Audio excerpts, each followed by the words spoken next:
Bismillahirrahmanirrahim. Assalamualaikum warahmatullahi wabarakatuh. Alhamdulillahirabbil alamin. Wassalatu wassalamu ala asyrafil anbiya wal mursalin wa ala alihi wa sahbihi ajmain. Amma ba'du.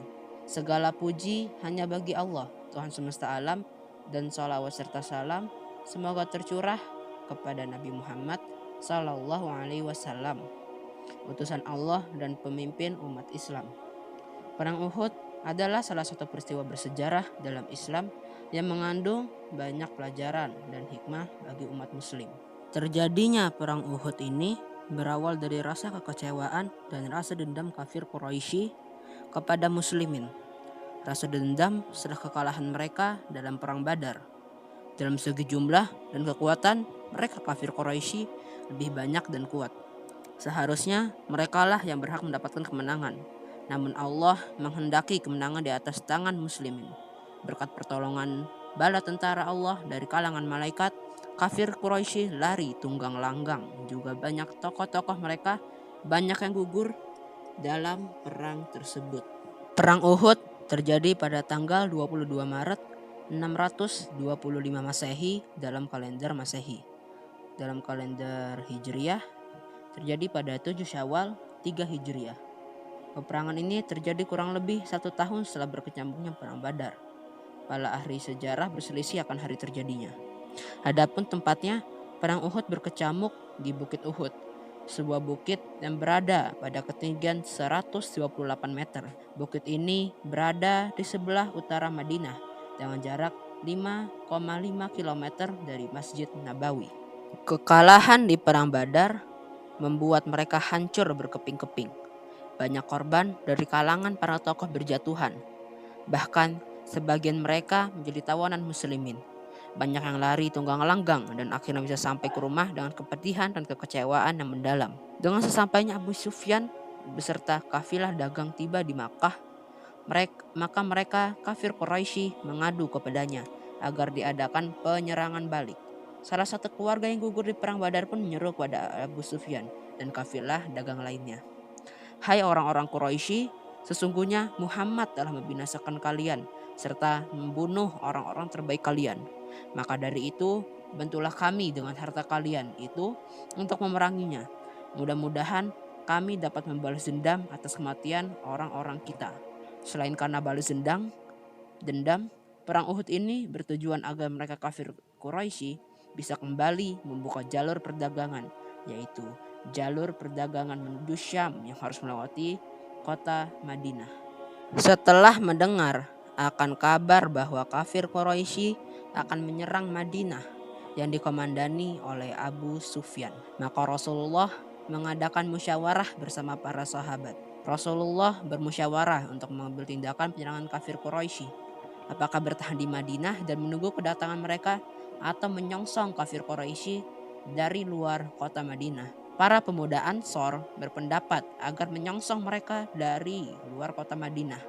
Akhirnya keputusan pun berakhir, yaitu dengan menyongsong mereka di luar kota Madinah. Padahal waktu itu Rasulullah lebih condong untuk menunggu mereka dan menyerang dari dalam kota Madinah. Para sahabat pun saling menyalahkan. Kenapa tidak mengikuti pendapat Rasulullah? Akhirnya para sahabat meminta Hamzah agar disampaikan kepada Rasulullah Shallallahu Alaihi Wasallam. Ketika Hamzah menyampaikan kepada Rasulullah, maka beliau menjawab, "Sesungguhnya jika seorang nabi sudah menggunakan peralatan perangnya, maka dia tidak akan menanggalkannya atau melepaskannya hingga terjadi peperangan." Akhirnya keputusan awal tetap dilaksanakan, yaitu menghadang mereka di luar kota Madinah. Sebelum keberangkatan para mujahidin ke medan tempur, Rasulullah mengamanahkan kota Madinah kepada sahabat yang bernama Ibnu Ummi Maktum. Sudah jauh-jauh hari kafir Quraisy menyiapkan pasukan bala tentaranya. Pasukan yang dipimpin oleh Abu Sufyan membawa banyak harta barang dagangan yang selamat dari serangan muslimin. Selanjutnya, barang dagangan dan keuntungan tersebut untuk bekal pasukan Quraisy dalam perang Uhud. Demi balas dendam mereka dalam perang Badar, Abu Sufyan mengirim bala tentara sejumlah 3.000 orang Pasukan yang terdiri dari kaum Quraisy sendiri dan beberapa suku yang mendukung dengan mereka. Suku-suku yang loyal kepada kaum Quraisy seperti Bani Kinanah dan penduduk Tuhamah. Bahkan mereka pun mengirim 200 pasukan kuda dan 700 pasukan bertameng. Mereka pun juga sudah mengatur strategi untuk perang Uhud ini. Mereka mengangkat Khalid bin Al-Walid atau Khalid bin Walid sebagai komandan sayap kanan. Sementara sayap kiri di bawah komando Ikrimah bin Abu Jahal. Jumlah pasukan muslimin dalam perang Uhud ini bisa dikatakan sedikit karena tak sebanding dengan jumlah kafir Quraisy pada waktu itu. Jumlah total pasukan muslimin cuman 1.000 orang dengan perlengkapan 100 baju besi dan 50 ekor kuda. Bahkan di tengah perjalanan menuju Bukit Uhud, sebagian kaum muslimin terhasut oleh perkataan Ubay bin Salul, sang tokoh munafik. Akhirnya pasukan muslimin yang setia bersama Nabi Muhammad SAW tinggal 700 orang saja. Pertempuran yang dipimpin oleh Rasulullah ini terjadi di luar kota Madinah, yaitu tepatnya di sekitar Bukit Uhud. Rasulullah mengatur posisi pasukan dengan membelakangi Uhud dan menghadap Madinah, sehingga pasukan musuh berada di tengah kaum muslimin dan kota Madinah. Rasulullah menerapkan strategi bertahan karena jumlah pasukan kaum muslimin yang sedikit. Tidak hanya karena jumlah pasukannya yang lebih sedikit dari kaum Quraisy, tetapi karena pasukan muslimin baru saja mengalami hantaman psikologis karena Abdullah bin Ubay bersama 300 pengikutnya tiba-tiba mundur kembali ke Madinah setelah melihat pasukan Quraisy yang berkekuatan 3.000 orang. Sisa 700 pasukan muslimin yang sempat terguncang akhirnya kembali tegar dan semangat berjuang karena Allah dan Rasulnya. Rasulullah juga memilih pasukan khusus yang berjumlah 50 orang. Mereka adalah pasukan pemanah jitu yang sudah berbakat. Rasulullah menempatkan mereka di atas bukit, tepatnya di Jabal Rumat atau Jabal Ainain. Jarak pasukan pemanah dengan kaum muslimin yang di bawah bukit sekitar 150 meter. Rasulullah memilih Abdullah bin Jubair sebagai komando pasukan pemanah. Beliau juga mewanti-wanti agar tetap fokus di atas bukit dan jangan sekali-kali turun bukit tanpa adanya perintah dari beliau. Sebelumnya Rasulullah sudah berulang kali mewanti-wanti agar pasukan pemanah tidak turun kecuali atas perintah beliau. Ketika pertempuran hampir usai dan kemenangan hampir di tangan muslimin, Rasulullah tetap saja memerintahkan agar pasukan berjaga di tempatnya masing-masing. Namun karena tergiur dengan harta dunia, beberapa pasukan pemanah yang berada di atas bukit berteriak-teriak, "Harta ghanimah, harta ghanimah. Wahai para sahabat, kita sudah menang.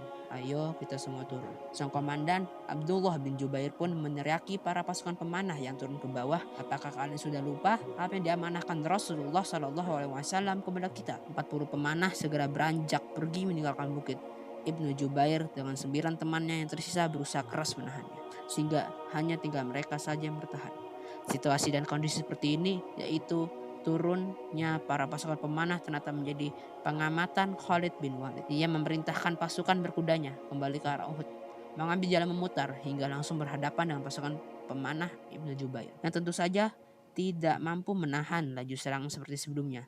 Satu persatu mereka terkapar bersimbah darah menemui syahid. Kemudian Khalid bin Walid menyerang pasukan muslimin dari arah belakang hingga mereka porak-poranda. Pergerakan ini ternyata diikuti oleh pasukan Quraisy lain kembali ke medan pertempuran dan membombardir kaum muslim dengan serangan dari segala arah. Julukan Asadullah yang berarti singanya Allah diberikan kepada paman Rasulullah, yaitu Hamzah bin Abdul Muthalib. Dia berperang seakan-akan singa kelaparan yang memburu mangsanya.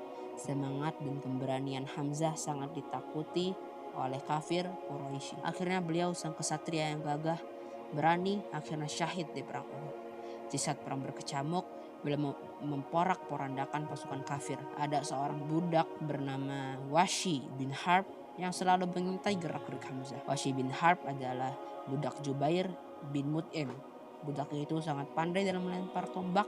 Hampir setiap lemparan yang ia lemparkan pasti mengenai sasaran. Merupakan syarat dimerdekakannya dia dari perbudakan, yaitu dengan membunuh Hamzah bin Abdul Muthalib. Washi bin Harb pun mengingatkan tawaran majikannya, yaitu membunuh Hamzah. Jubair bin Mut'im menyuruh membunuh karena sebagai balas dendam atas kematian pamannya di perang Badar. Dengan bersembunyi dan fokus, menempatkan sasaran tombak ke arah Hamzah. Wahsy akhirnya bisa berhasil membunuhnya tepat di bagian perut bawah hingga tembus keluar dari selangkangan. Maka gugurlah Hamzah bin Abdul Muthalib sebagai syahid di perang. Dalam perang Uhud, kita melihat bagaimana umat muslim berjuang dengan keberanian dan tekad dalam menghadapi cobaan dan tantangan. Perang ini mengajarkan kita banyak pelajaran berharga tentang kepatuhan, disiplin, dan ketekunan dalam iman. Mari kita tidak lupa untuk merenung dan memetik hikmah dari peristiwa tersebut, sehingga kita dapat terus belajar dan menginspirasi diri kita sendiri. Dengan semangat para sahabat dalam menjalani perjuangan dan menghadapi rintangan di sepanjang perjalanan hidup kita, semoga kita senantiasa menjadi umat yang bersatu, kuat, dan berpegang teguh pada nilai-nilai kebenaran. Terima kasih telah mendengarkan kisah perang Uhud ini. Wassalamualaikum warahmatullahi wabarakatuh.